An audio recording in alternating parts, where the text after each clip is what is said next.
Assalamualaikum warahmatullahi wabarakatuh. Perkenalkan, nama saya Arini, saya dari Prodi Keperawatan Belitung tingkat 1. Di sini saya akan menjelaskan tentang sistem muskuloskeletal, sistem gambar dan fungsi. Yang pertama, ini ada sistem gambar nih, kranium. Kranium berfungsi untuk tempat melekatnya membran-membran yang mana untuk menstabilkan posisi otak, pembuluh darah, dan saraf. Di sini ada vertebra. Vertebra ini berfungsi sebagai penyangga utama tubuh sehingga manusia dapat berdiri tegak. Sini ada sternum. Sternum ini berfungsi sebagai tempat melekatnya otot-otot sayap. Di sini ada rusuk. Rusuk ini berfungsi untuk melindungi dada, paru-paru, jantung, hati. Di sini ada tulang punggung. Tulang punggung ini sebagai penyambung tubuh bagian atas dan bawah, sebagai penyangga organ dalam perut. Di sini ada pelvis. Pelvis ini berfungsi sebagai wadah penampang urin. Di sini ada sakrum. Sakrum ini berfungsi untuk mendukung bagian tulang manusia. Di sini ada konsils. Konsils ini berfungsi untuk melindungi bagian kaki. Di sini ada pubis. Pubis ini berfungsi untuk membantu melindungi alat atau organ reproduksi. Sini ada ischium. Ischium ini berfungsi untuk menyangga organ pencernaan dan reproduksi. Dan di sini ada clavicula. Clavicula ini berfungsi untuk menopang lengan agar bisa bergerak secara leluasa. Dan di sini ada humerus. Humerus ini berfungsi untuk menjadi tempat melekatnya 13 otot dan ligamen yang menggerakkan tangan dan siku. Di sini ada ulna. Ulna ini berfungsi untuk mendukung aktivitas tangan secara keseluruhan. Di sini ada radius. Radius ini berfungsi untuk menjadi penyusun kerangka lengan bawah sebagai bagian dari kerangka alat gerak atau manusia. Di sini ada karpal. Karpal ini berfungsi sebagai penghubung antara telapak tangan dan tulang lengan bawah. Di sini ada metakarpal. Metakarpal ini berfungsi sebagai jembatan pergelangan jari untuk membentuk kerangka tangan. Di sini ada palang. Palang ini berfungsi sebagai membentuk struktur jemari. Di sini ada patella. Patella ini berfungsi untuk membungkus dan melindungi sendi lutut. Di sini ada tibia.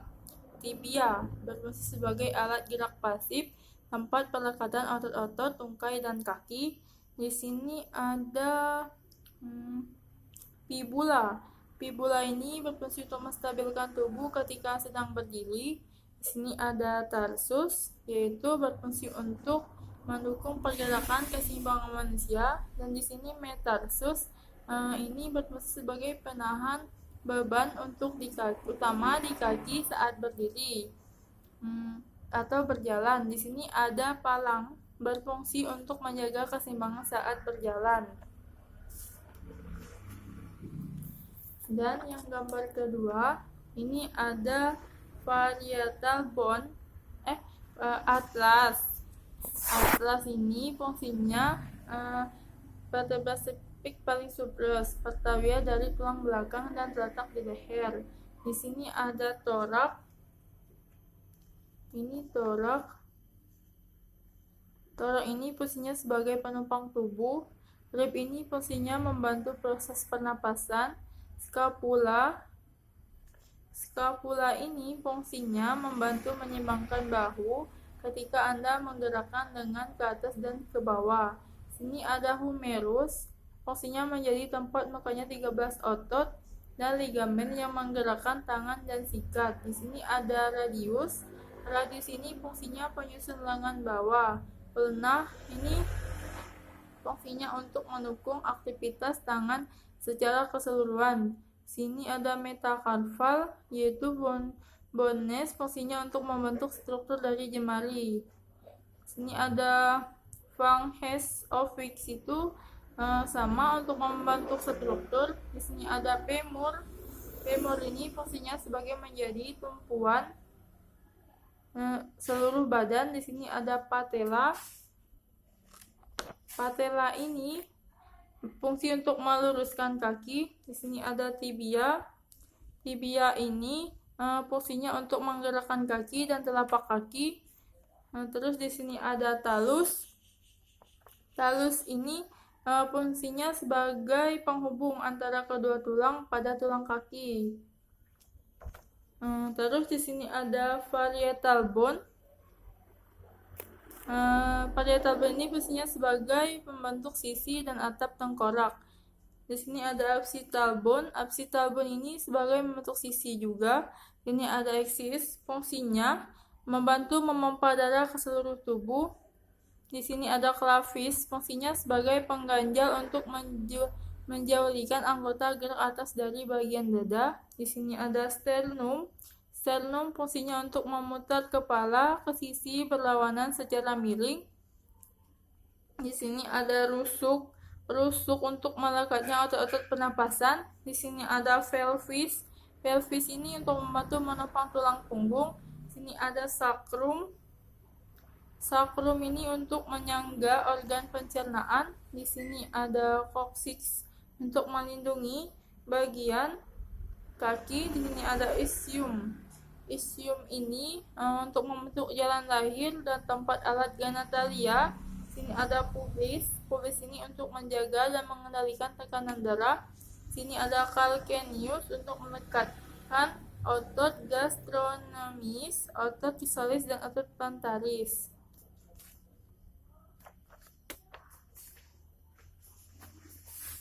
Selanjutnya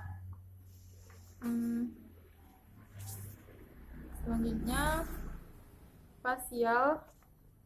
Fasial muscis ini menghasilkan ekspresi wajah. Pertama, yang kedua orbicularis oculi, itu otot bertindak untuk menutup mata. Terus yang ketiga stomatomastoid, berfungsi untuk melindungi struktur dalam telinga. Fungsi trapezius adalah menahan gerakan bahu dan lengan agar tidak jatuh. Clavis fungsinya tempat lekatan bagi otot-otot dari bagian leher manusia. Petroalis itu berfungsi untuk memutar lengan ke arah dalam dan juga menengah lengan. Biceps itu yang ke-8 berfungsi di mana ia melenturkan lengan bawah dan supinasi lengan bawah. Yang ke-9, linea alba berfungsi membantu mencegah rectus abdominis robek akibat tarikan obliquus. Yang ke-10, brachioradialis berfungsi melenturkan lengan bawah diskusi. Yang ke-11, rectus abdominis berfungsi membantu mencegah rectus abdominis robek akibat tarikan obliquus. Brachiis berfungsi sebagai plexus persendian paha. Sartorius berfungsi sebagai tensi pada pinggul. Patelis medialis berfungsi membentuk otot paha depan. Tibialis anterior berfungsi memperluas kaki. Selanjutnya gambar yang terakhir itu ada occipitalis, berfungsi sebagai pengendali gerak otot. Triceps brachii itu yang kedua, menahan beban lengan pada sendi bahu dan ekstensi sendi siku. Yang ketiga itu gluteus maximus sebagai penggerak pada pinggul manusia. Yang keempat semitendinosus sebagai sesuatu melakukan gerakan fleksi kaki di lutut. Yang kelima semimpronosus berfungsi membantu memperpanjang meluruskan sendi pinggul dari melenturkan. Biceps femoris berfungsi sebagai abdukator kaki belakang dan flexor persendian paha. Terus yang ketujuh gastrocnemius berfungsi sebagai merenggangkan plantar kaki pada sendi pergelangan kaki dan menegakkan kaki pada sendi lutut. Yang kedelapan soleus itu sebagai penata flexor yang kuat pada sendi pergelangan kaki. Yang kesembilan trapezius berfungsi menahan gerakan bahu dan lengan agar tidak jatuh. Yang ke-10 deltoid berfungsi untuk mencegah dislokasi kepala humerus saat seseorang membantu beban berat. Yang ke-11 rhomboid berfungsi melakukan gerakan retraksi bahu. Yang ke-12, latissimus itu latissimus dorsi berfungsi dari belakang atau overhead hingga perpanjangan lengan dan bahu dan ke bawah ditambah stabilitas inti torso. Yang ke-13, extensor. Extensor itu seperti untuk memperpanjang. Yang ke-14, gluteus itu berfungsi untuk menstabilkan otot. Terus yang ke-15 itu semimembranous berfungsi membantu perpanjangan, meluaskan sendi, pinggul, dan menekan. Itulah yang sudah saya sampaikan. Sekian, terima kasih. Assalamualaikum warahmatullahi wabarakatuh.